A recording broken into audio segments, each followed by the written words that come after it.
Maybe you're in a situation where a real estate photographer can't make their way over to you for one reason or another, and you still want to sell your home. And you want your pictures to look good. Well, I'm going to show you how you can get professional looking photos that look like this out of this, your own phone.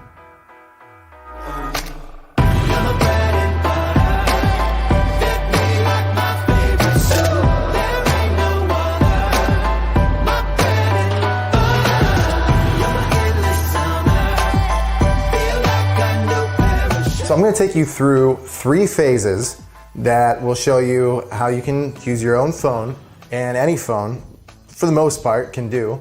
I should hold my phone out. To pull off some great looking photos.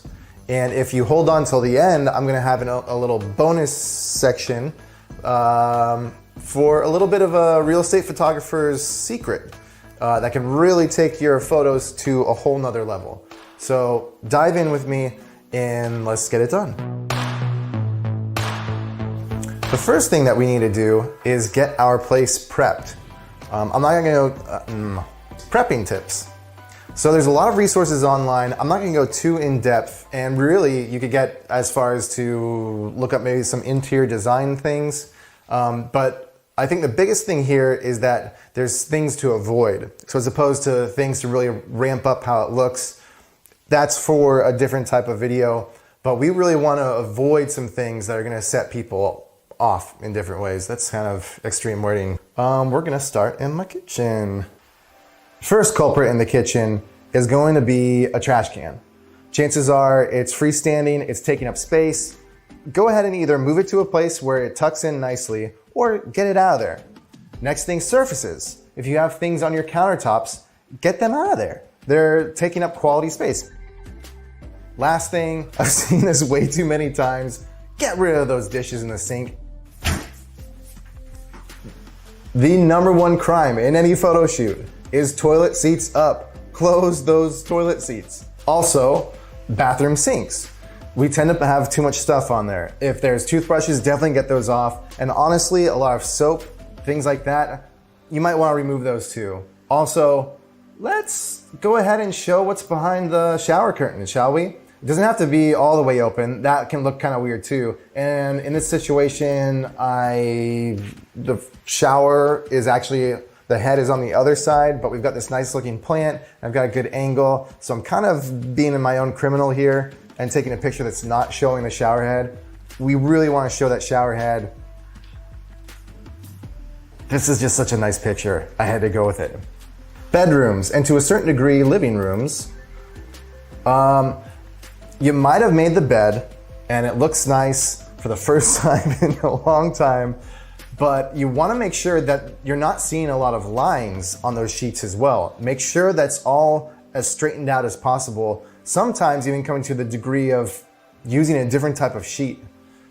Next thing, wires. We shouldn't be seeing wires. That's not a nice looking thing. And also, plump those pillows.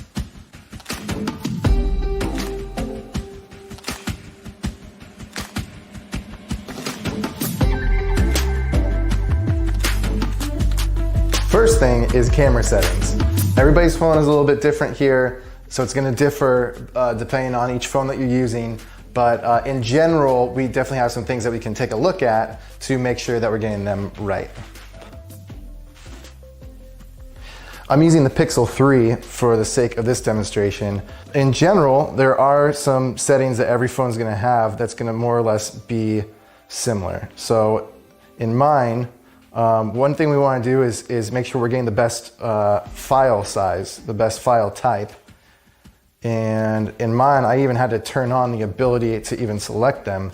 So you might see HDR, you might see RAW, you might just see some sort of like higher quality, advanced quality. That's what we want to make sure we're going for. So now I get to come down here and select HDR on. I don't know what this HDR plus is, enhanced, I need to mess with that. But as long as I'm getting the raw, see the JPEG only, that's not good enough. I'm getting the raw here. Check, I know the iPhone 11, some other iPhones, you can buy like a $5 app and get a different kind of quality setting to release the raw there. But so that's what we want there. I'm gonna do that. And we're gonna make sure that my dog's in the picture as well. Our next camera tip is gonna be what height to shoot from. Now, it might feel normal, natural to want to shoot from eye level, but in reality, that's going to give us a whole lot more ceiling and a whole lot less floor. And now when you ask someone what the square footage is of a place, you're not asking about the square footage on the ceiling, you're asking about the square footage on the floor, where you're going to put all your cool stuff, make everything look nice. That's what you want to be honestly buying. So likewise in our photography, we want to be showing that floor. So shooting from about a waist level is going to give you a much more actually natural feel to it, and also help you with the next camera tip. The last camera tip is angle, the angle in which you hold your phone. It's actually probably the most frustrating thing that I see, especially if I ever see it in my own work. But it's, you wind up with the lines, in the vertical lines, whether that's the corner of a room or just like a table leg or anything that's going vertical, it starts to skew one way or the other, because what you're doing is you're tilting your phone, and that makes something feel very amateurish very quickly. So this is gonna be blurry, but you wanna make sure while you're holding it to keep it straight. When you start to tilt down, you can see those lines start to skew, or tilt up, those lines start to skew the other way. So make sure you're keeping it level when you're shooting. So get your camera settings all figured out right, put it horizontally, put it low, like around waist level, and then make sure that you're shooting it straight. So at this point, you're probably taking some pretty good looking pictures with your phone. At this point, I could probably just cut you loose and have you shoot a place and pull off some professional looking pictures. But I want to give you some tips on exactly how to take those pictures that are probably at a professional level and raise them up a notch. So we're going to look at 3 composition tips. Our first composition tip is going to have to do with seeing walls. So if you only see one wall in your picture, it's probably some sort of detail shot. Imagine maybe a piece of furniture with the wall behind it. And that's not going to really reveal too much about the room, which again is what people are buying.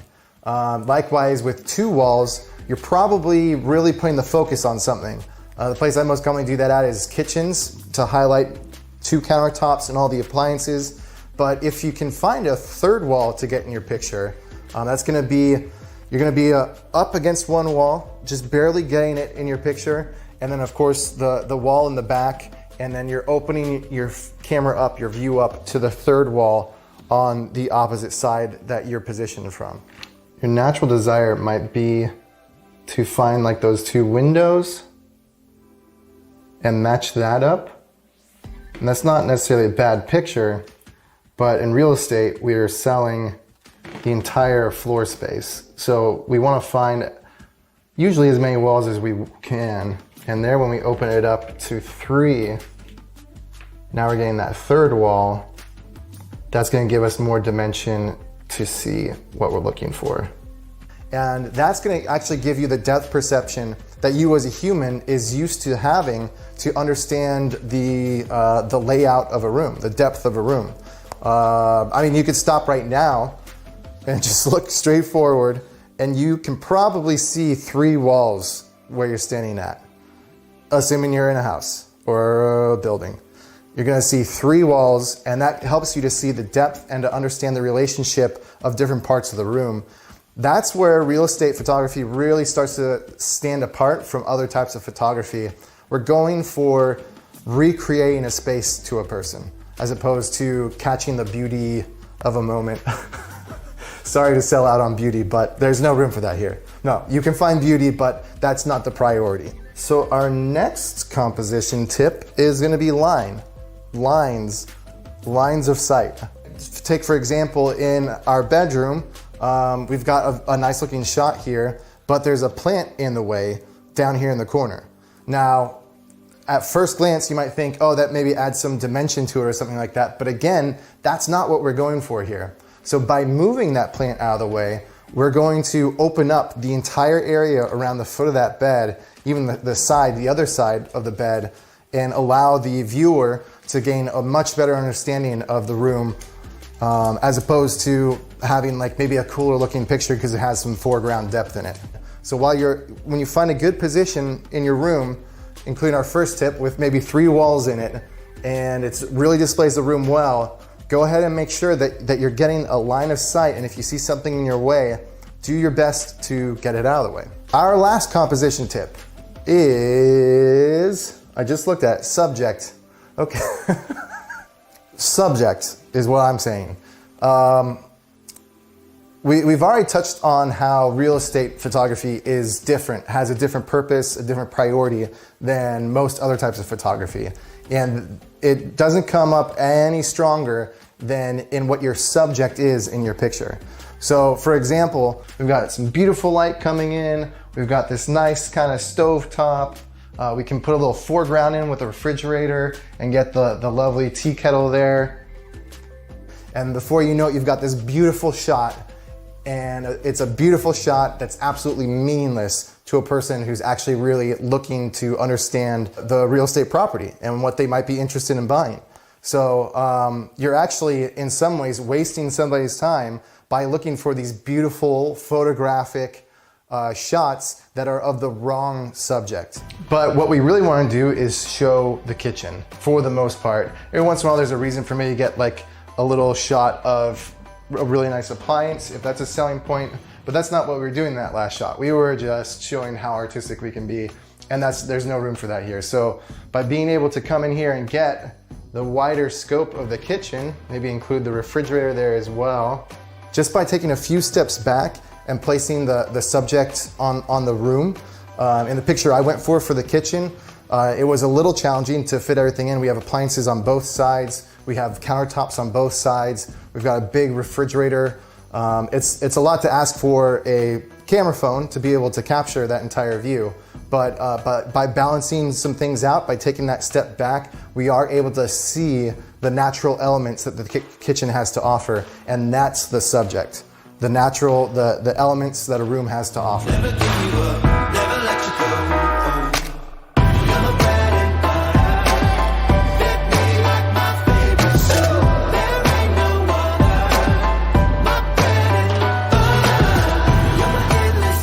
All right, we are done. Except I have a little bonus segment here. If you made it this long, this is going to take your pictures up. If you followed all the rules that I've told, it gets you maybe 50% of the way there. This is going to get you that other 50%, and it's true HDR. So HDR, the concept is that you take a picture, you combine multiple pictures, one of a low exposure where you don't have much light in there, one of a high exposure where you have a ton of light in there, and then one at the more natural medium exposure. So what you're going to need to do this right is to have a tripod and one of those cell phone, I had it over here a second ago, one of those cell phone holders that can screw into the tripod. Because all your pictures have to be from the exact same point with as little movement as possible. Don't slam on your picture button when you take the picture. But if you have that, and at this point, you can probably find a cheap little tripod on eBay for 20 bucks. Those camera holders are cheap as well. It might be worth it to you to go ahead and order those, spend some extra time prepping your place while you're waiting for those to come, and then go ahead and take those HDR photos. There is a difference between the natural HDR setting that you might have in your phone. That's a technological trick. It's not a trick, but it's not true HDR. It's not the true method. And so like my phone had HDR and I took HDR pictures, and they are better than non-HDR pictures, but they're not true HDR. And so you'll see at the end when I post the pictures, my final product, that those were each based on me taking a low, a high, and a medium. So here you go. These are the pictures that I took. This was including editing. So you want to make sure that if you follow all these tips that I said, that puts you in a position to then have your pictures be edited and enhanced even further. But even if you don't do any editing, I know you're going to end up with way better pictures by following these steps than you would have just going into a room. And so you can do a great job too. And I wish you the most in your photography and in your selling.